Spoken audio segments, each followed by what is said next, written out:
기독교 리더가, 크리스찬 리더가 이런 말을 했습니다.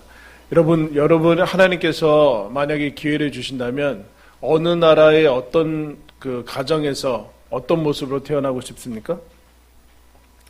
그 영국의 크리스찬 리더가 하나님이 만약에 나에게 물으신다면 나는 유대인으로 태어나고 싶다. 그렇게 얘기를 했습니다. 왜냐하면 유대인들은 풍부한 유산을 받았기 때문이다. 풍부한 유산을 받았기 때문이다. 오늘 우리가 읽은 말씀, 이제 사도 바울이 유대인으로서 동족에 대한 아픔에 대해서 얘기를 하고 있는데 4절 말씀 보면은 그들은 이스라엘 사람인데 그들에게는 양자됨과 영광과 언약들과 율법을 세우신 것과 예배와 약속들이 있었다. 이들은 하나님이 주시는 것을 가장 먼저 받은 사람들이고 가장 많이 받은 사람들 중에 하나입니다. 하나님께서 이들을 먼저 택하신 선민이죠. 선택받은 민족이다. 그래서 그들은 하나님께서 선택하신 선택받은 민족, 먼저 선택을 받았죠. 유일한 선택은 아니지만 먼저 선택을 받았던 그런 민족이었고 그들에게는 하나님의 임재와 하나님의 기적과 간섭하심, 하나님의 일하심에 대한 영광을 먼저 체험을 했습니다. 그리고 하나님이 그들 가운데 나타나셔서 친히 말씀을 하셨고 또 그들의 삶이 어떻게 하나님이 이 땅에서 어떻게 인간이 살아야 되는가에 대한 길을 제시해 주시고 또 그에 대한 약속을 허락하시고 하나님을 만날 수 있는 이 땅에서 하나님 나라를 체험하고 하나님을 경험할 수 있는 예배를 허락하시고 또 그것에 대한 미리 앞서갔던 어떻게 보면 이 세상의 언어로 얘기하면 믿음의 영웅들, 모델들을 허락하셨죠. 아브라함, 이삭, 야곱, 다윗, 이런 사람들을 여러분 이스라엘 역사 가운데 허락을 해 주셨습니다. 모든 것을 가졌다라고 얘기할 수 있죠. 왜냐하면 우리는 이스라엘이 아니지 않습니까? 우리는 한참 뒤에 이제 참여한 사람들인데 이스라엘은 그야말로 어떻게 보면 세계사에 부러울 정도로 우리 믿는 크리스찬들로서는 하나님께서 이들을 왜 우리 민족이 아니라 이스라엘 민족을 사랑하셔서 이 모든 것을 처음에 먼저 경험할 수 있는 그런 특권들을 주신 것을 보게 됩니다. 거의 모든 것을 가진 것이나 마찬가지의 이 모습인데 어떻게 됐는가? 결론은 실패했다. 그렇게 얘기를 하고 있습니다. 실패했다. 과연 이 모든 것을 가지고 사전에 나온 것은 우리가 흠모할 만한 모든 것이 있는데 이것 가지고 실패할 수 있는가? 라고 할 때 그렇다.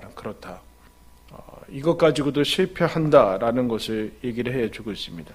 어떻게 모든 것을 가졌는데 이스라엘은 실패했는가? 그러나 이제 여러분 놀랍지 않죠. 왜냐하면 창세기로 거슬러 가면 우리가 다 알다시피 인간은 에덴 동산에서 타락합니다. 모든 것이 완벽한 곳에서 타락하죠. 그래서 우리는 늘 우리 마음속에 늘 부족한 것이 있지 않습니까? 여러분 우리가 한 세기 전보다 훨씬 필수품들이 많아졌잖아요.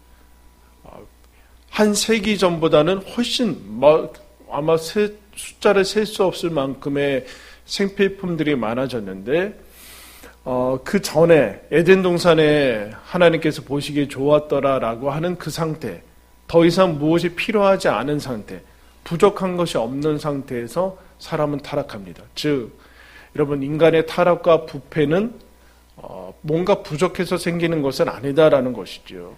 우리는 환경이 좀 더 좋아지면 어떤 것들이 갖춰지면 내가 지금보다 아니면 우리 자녀들이 훨씬 지금보다 나은 삶을 살 것이라고 생각하는데 그렇지 않다라는 거예요.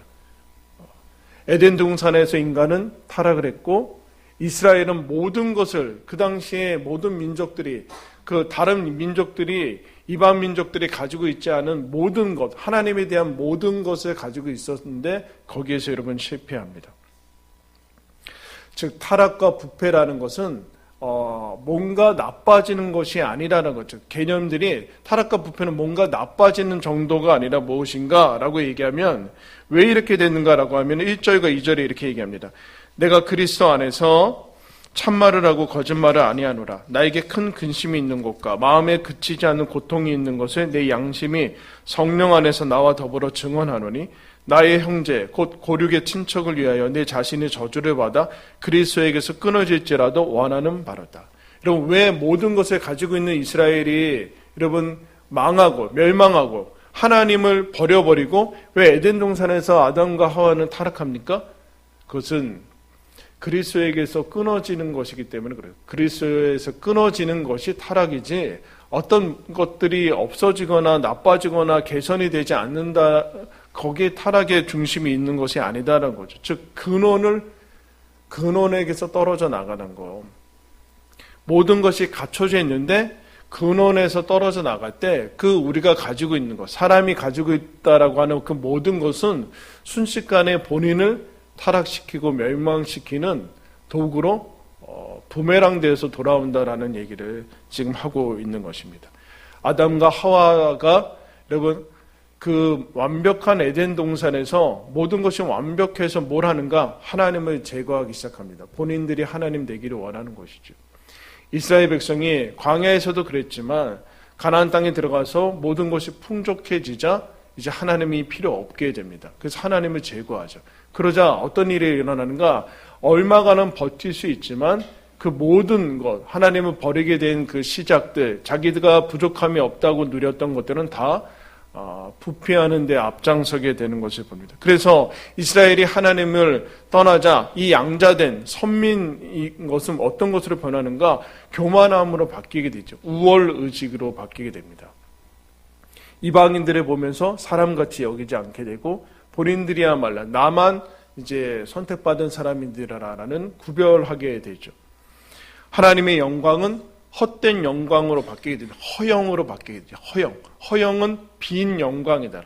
사실 거기 하나님의 임재가 없는 것이죠. 임재가 없고 율법과 언약과 약속들은 껍데기로 바뀌게 됩니다.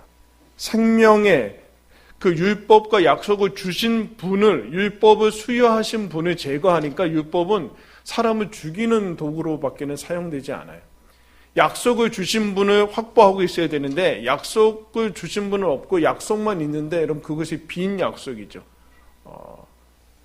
그리고 하나님을 만나는 예배는 하나님이 그 안에 없으니까 외식으로, 위선으로 바뀌게 됩니다. 그래서 예수님이 산상수훈에서 얘기하지 않습니까? 가장 하나님께서 허락하신 은혜의 방편들, 기도하고 구제하고 금식, 이것이 그 당시에 하나님이 없으니까 가장 인간에게 교묘하게 저질러지는 죄악들, 기도 하나님 앞에 보이지 않고 사람에게 보이려고 하고 사람에게 보이려고 금식하고 사람에게 보이려고 구제하니까 그것은 가장 하나님이 싫어하는 죄악들이 되는 것을 보고, 행위 자체의 문제가 아닌 것이죠. 그 안에 이미 위선과 외식이 가득 찬 하나님이 주신 것들로 인해서 가장 하나님을 멀리 떨어지는 것으로 바뀌게 됩니다.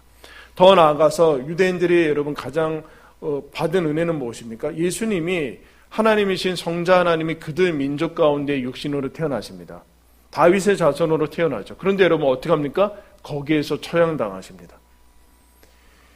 예수님이 이스라엘 민족에서 태어나는데 이 얼마나 여러분 영광입니까? 이 무엇과 바꿀 수 없는 것 아닙니까? 그런데 이스라엘이 하나님을 떠나자 어떻게 하는가? 예수 그리스도를 앞장서서 사형시키는 그 민족이 되는 것을 여러분 보게 됩니다. 그야말로 전원이 빠진 거고 시동이 다 꺼진 차죠, 여러분. 여러분 다 스마트폰 가지고 계실 텐데 전원이 꺼져 있으면 그게 무슨 의미가 있어요? 어디다 쓸 거예요, 그거를? 아무 짝에도 쓰면 없잖아요, 여러분. 아무리 비싼 차라도 여러분 시동이 꺼져서 저 앞에 서 있으면 그냥 고철덩어리일 뿐이죠. 아무 의미 없어요. 그 가격이 얼마냐는 게 무슨 의미가 있습니까? 예배, 언약, 율법, 이 수많은 영광들, 그게 하나님하고 연결이 되어 있지 않으면 그게 무슨 의미가 있냐? 무슨 의미가 있냐? 이것이 여러분 곧 타락이죠. 예수 그리스도와 연결되지 않은 것 자체가 타락입니다. 어떤 것을 가졌는가, 하나님이 무엇을 허락하셨는가는 아무런 의미가 없다라는. 근데 처음부터 사람들은 이러지는 않죠. 빌립보서 4장 8절에 끝으로 형제들아 무엇에든지 참되며 무엇에든지 경건하며 무엇에든지 옳으며 무엇에든지 정결하며 무엇에든지 사랑받을 만하며 무엇에든지 칭찬받을 만하며 무슨 덕이 있든지 무슨 기름이 있든지 이것들을 생각하라. 이게 빌립보서 4장 8절이거든요. 그러면 이게 어디에 적혀 있는지 아십니까? 영국의 공영방송인 BBC 방송국 바닥에 새겨져 있다라고 얘기합니다. 그래서 이 얘기를 이제 아이트 캔들이라는 목사님이 얘기를 해주는데, 이 BBC 방송국이 1922년에 처음 창립할 때 기초가 된 말씀이 이 말씀인데, 지금은 여러분 그 방송국이건 그 나라 사람이건 이 자체를 수치스럽게 여기고 이 글씨가 왜 거기에 새겨져 있는가에 대해서 아주 혐오스럽게 생각하죠. 처음에 이 방송국이 생길 때는 이런 의도였습니다. 정직하고 공정하며 순수하고 사랑스러운 것들을 전달하는 도구로 하나님께 쓰임받기를 원했고, 이 말씀을 선택할 때 하나님을 경외하는 그 배경이 마음에 깔려 있었다. 그러나 그것은 그때까지의 일이다. 영국이 여러분 한 세기 전에 한국 이제 세계 그 선교를 주도하고 또 거기에 헌신하지 않았습니까? 그러나 얼마 후에 이 사람들은 다 기독교의 유산, 하나님이 주신 유산들을 다 떠나게 됩니다. 거기에 왜 박혀 있는지, 이 말씀이 왜 박혀 있는지 모르죠. 그러면서 얘기합니다. 그럼 영국만 그런가? 미국도 마찬가지예요. 청교도들이 이제 영국에서 신앙의 자유를 찾아서 미국에 도착해서 여러분 세운 여러 가지 것들이 있죠. 그 중에 여러분 하버드, 예일 이런 건 다 신학교로 세워집니다. 그러나 이제 점점 풍요로워지고 시대가 바뀌면서 그 대학들은 앞다퉈서 하나님을 믿는 믿음을 떠나고 성경을 다 파괴시키는 데 앞장서고, 이제 거기는 하나님에 대한 것들은 찾아볼 수 없는 대학들로 바뀌게 되었다라고 얘기를 합니다. 이러한 대학들 속에 분명한 성경적 믿음은 눈을 씻고도 찾아볼 수 없다, 그렇게 얘기를 합니다. 그래서 아이트 캔디라는 목사님이 이런 얘기합니다. 미국이건 영국이건 오늘날을 살아가는 세대들은 그들이 물려받은 기독교적 유산에 감사하지 않는다. 도리어 그러한 생각만 해도 짜증을 내고 저항을 한다. 여러분, 우리나라는 예외가 아니지 않습니까? 선교사들이 세운 대학에 여러분 신학교 자체를 없애버리려고 하는, 이미 거기에는 아무런 기독교적인 선교사님들이 세운 그 학교의 이념 같은 것들은 아무것도 없습니다. 진리가 너희를 자유롭게 하리라, 이런 것 가지고 여러분 아무런 거기에 이제 도전도 받지 않고 그 학교들 자체를 이제 무너뜨리려고 하는. 근데 뭐 상관없죠. 왜냐하면 이미 하나님이 그 학교를 쓰지 않기 때문에 그렇습니다. 여러분, 왜 이렇게 될까요? 왜 모든 것이 주어지면 사람들은 급속히 타락하고 하나님을 버려버릴까요? 그게 이제 인간의 역사고, 아담부터 시작된, 그리고 선민 이스라엘이 보여준 역사하고, 기독교가 들어가서 하나님의 부흥을 경험하고 불을 경험한, 풍요를 경험한 나라들의 모습입니다. 실패하는 것이죠. 그래서 여러분, 우리가 기도를 잘해야 됩니다. 우리가 지금 당장 불필요한 것, 지금 필요한 것들에 대해서 필요만은 간구하다가는 마침내는 정말 하나님도 잃어버릴 수 있는 때까지 나아가게 됩니다. 그럼 벌써 우리 한 세기도 별로 지나지 않았는데도 우리는 기독교에서 급속히 이탈하고 있지 않습니까? 그러면 실패하는데, 그런데 모든 것을 가졌는데 가지지 못한 상태가, 아무것도 차라리 없는 상태가 나은 상태로 가는데, 사도 바울은 5절에 이렇게 갑자기 얘기하면, 조상들도 그들의 것이요 육신으로 하면 그리스도가 그들에게서 나으셨으니 그는 만물 위에 계셔서 세세의 찬양을 받으실 하나님이시니라. 아멘. 갑자기 찬양을 해요. 이 로마서에서 이미 1장부터 8장까지 하나님의 그 믿음에 대한 그 길, 하나님의 의에 대해서 이미 깊이 많이 다뤘어요. 근데 이스라엘 역사를 다루면서 이스라엘이 모든 것 가지고도 실패했다. 그건 내 동족이다. 내가 차라리 저주를 받고 끊어질지라도 그들이 구원받기 원한다라는 사도 바울이 얘기하다가 갑자기 예수님 얘기 나오니까 찬양을 해요. 왜 그러는가? 이스라엘은 망했다. 그죠? 이스라엘은 남유다는 오래전에 망했어요. 그리고 실패하고 포로를 귀환한 다음에 신구약 사이에 침묵기라는 것이 있습니다. 침묵기. 말라기 이후에 세례 요한이 나오기까지 이스라엘의 일반 역사는 지속이 돼요. 독립운동도 일어나고 쿠데타도 일어나고 항거운동도 일어나고 그러지만 성경은 침묵합니다. 그럼 이스라엘은 망했는가? 실패했으니까 끝났는가? 하나님께서 이 땅을 향한 계획은 선민이 선택된 백성이 실패했으니까 하나님은 다른 백성을 일으켜서 세우시는가? 그렇지 않고 어떻게 합니까? 하나님은 예정대로 계획대로 예수를 이스라엘 백성에게 태어나게 하신다. 그렇게 했습니다. 우리의 생각은 우리가 실패하면 하나님도 실패하고 우리가 성공해야지만 하나님도 성공한다라는 그런 도식을 가지고 있는지 모르지만 그렇지 않고 하나님께서는 이스라엘이 실패해도 하나님의 계획은 그냥 가시더라. 그러나 그 계획 가운데 하나님의 아픔이 들어가 있죠. 아픔이 들어가 있습니다. 만물을 다 가진 이스라엘 백성이 실패한다고 해도 실패하지 않는다. 왜 그러는가? 오늘 중요한 얘기가 나죠. 예수 그리스도는 만물 위에 계신 분이기 때문에 그렇다. 우리의 모든 관심은 만물, 모든 것을 다 가지고 그래야 되는데 모든 것을 다 가져도 안 되는 그런 실패가 있을지라도 모든 것 위에 계신 하나님이 계시기 때문에 그분은 실패하지 않으신다. 그 얘기를 하고 있는 겁니다. 그래서 놀라운 얘기를 지금 다시 그러면 실패하지 않는다. 이 9장은 다시 1장으로 돌아가는 게 아니라 그래서 그게 예수다라고. 예수는 뭡니까 여러분? 예수는 다윗 시대 때 오지 않아요. 이스라엘이 독립해가지고 천하를 평정하고 막 주변을 다 정복하고 있는 시대 때 오지 않고 이스라엘이 로마의 식민지 할 때 옵니다. 선지자들도 끊어진 것 같고 그야말로 아무런 빛도 없는 그 시대에 예수님이 오시고 또 어떤 가정에 태어납니까? 요셉과 마리아. 별로 알아주지 않는 조용한 이름도 별로 없는. 그래서 요셉은 먼저 가고 호르몬이와 함께 생계를 유지해야 되는 그 집안으로 가십니다. 그리고 어떤 지역에서 자라시는가? 나사렛이라는 동네에서 자라요. 오죽하면 여러분 예수님이 제자들을 부르실 때 나사렛에서 예수님이 오니까 나사렛에서 무슨 선한 게 나오냐 이렇게 얘기를 했어요. 아주 변두리 중에 변두리인 것이죠. 무슨 얘기를 여러분 하는 것일까요? 별 볼 일 없고 뭐라고 얘기할 만한 것이 없다라는 거예요.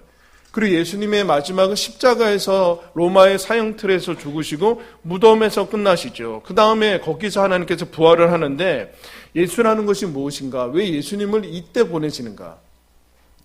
다윗 시대, 솔로몬 시대에 번영했다 보내지 않고 왜 이스라엘 역사 가운데 가장 아무것도 보이지 않는 그때 태어나시는가? 라는 것은 그 얘기죠. 예수라는 인생을 통해서 뭘 얘기하고자 하는가? 너희들은 조건에 매이지 마라. 그게 예수라는 뜻이에요. 조건을 찾아다니지 말아라. 상황 탓하지 말아라. 여러분 아무것도 찾을 만한 것이 없는 조건과 여건과 상황과 탓, 그 배경, 예수님이 가정 배경, 교육 배경, 그 나라의 배경 거기에서 아무것도 찾을 수 없는데 거기서 여러분 인간의 구원을 이루어내십니다. 조건 찾아다니지 말아라. 하나님을 찾아야 된다. 하나님을 찾아야 된다. 이스라엘이 다 가지고도 실패했다. 아무것도 없는 데서 예수님은 여러분 해나가시. 뭘 하는가? 하나님께서 하나님으로 하라. 하나님이면 된다라는 뜻이 예수라는 거예요. 예수. 이런 우리가 그 예수를 믿고 있습니다. 예수님 그래서 만물 위에 계신 분이지 만물이 예수가 다 가졌어도 예수님 없으면 아무것도 안 가진 것이나 마찬가지다. 그래서 여러분 사도들이 그 얘기합니다.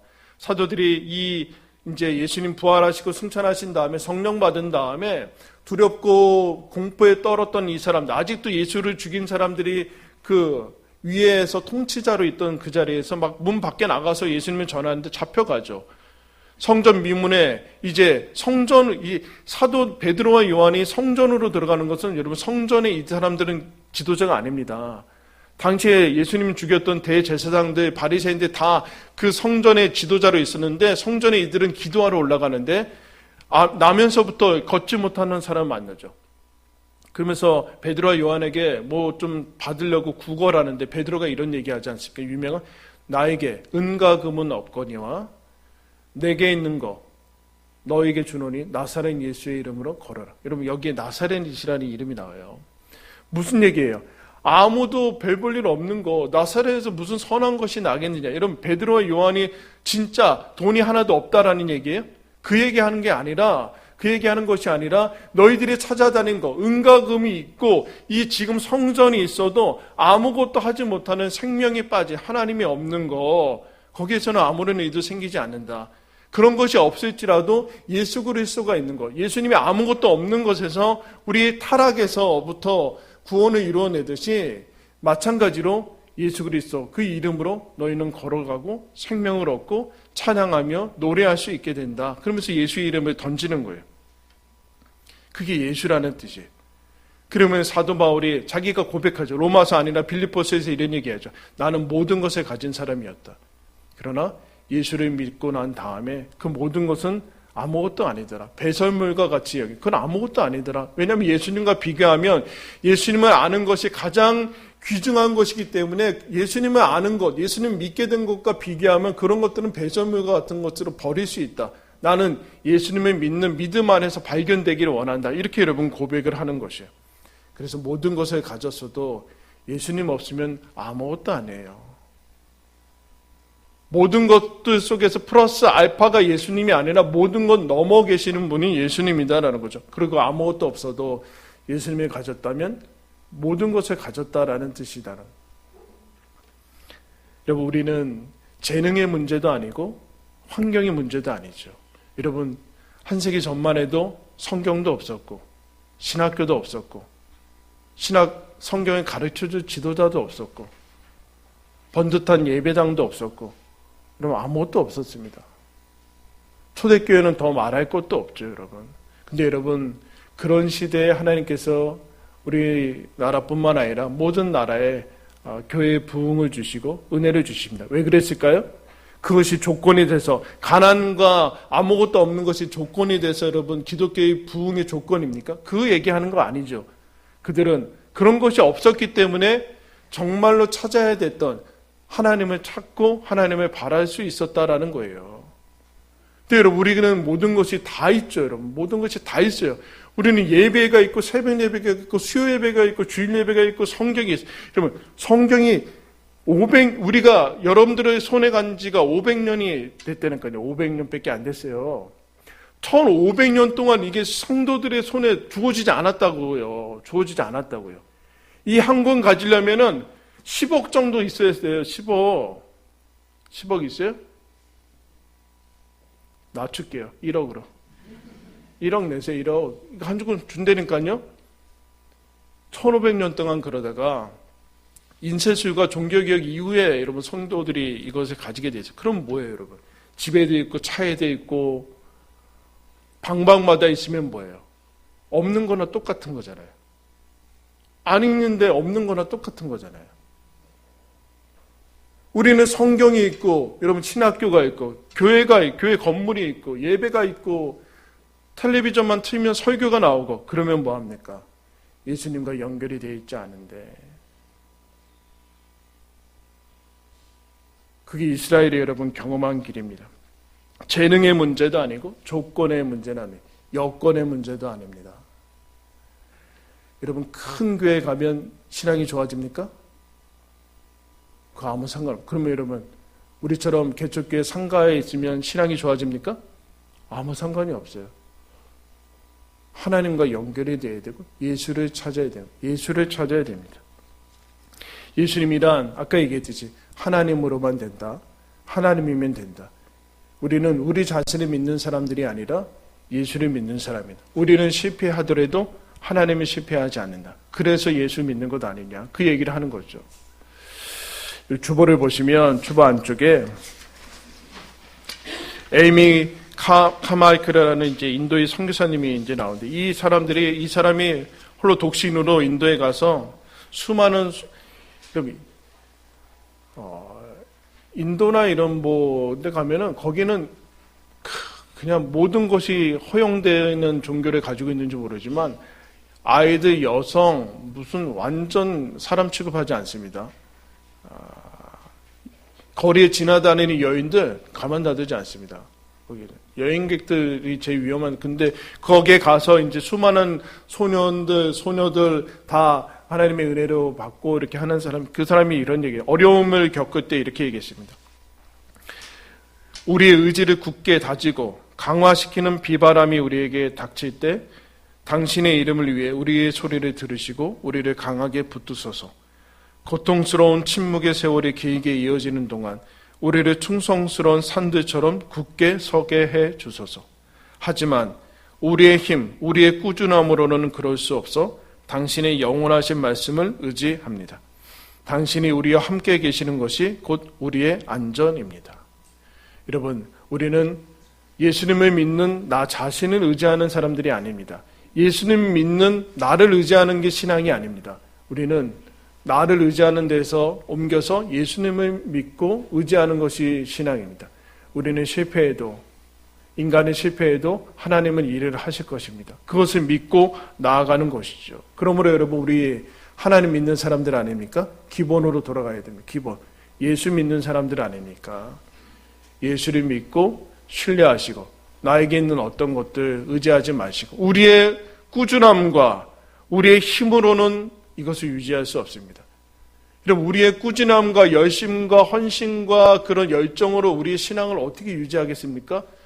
하나님으로만, 예수 그리스도를 믿는 예수님이 우리의 실패와 이스라엘의 실패와 우리의 못남과 그것을 다 넘어서 만물 위의 모든 것 위에 계신 예수님이 우리의 삶을 다스리신다라는 그 믿음만이 여러분 우리를 이 땅 가운데서 하나님의 자녀로 담대하게 그리고 하나님의 영광을 겸손히 바라며 그렇게 살아갈 수 있게 해주는 것입니다. 예수님 믿는 사람답게 여러분 이 시대를 그리고 이 상황 가운데 살아가는 은혜를 누리는 저와 여러분들 되기를 예수님의 이름으로 축원합니다.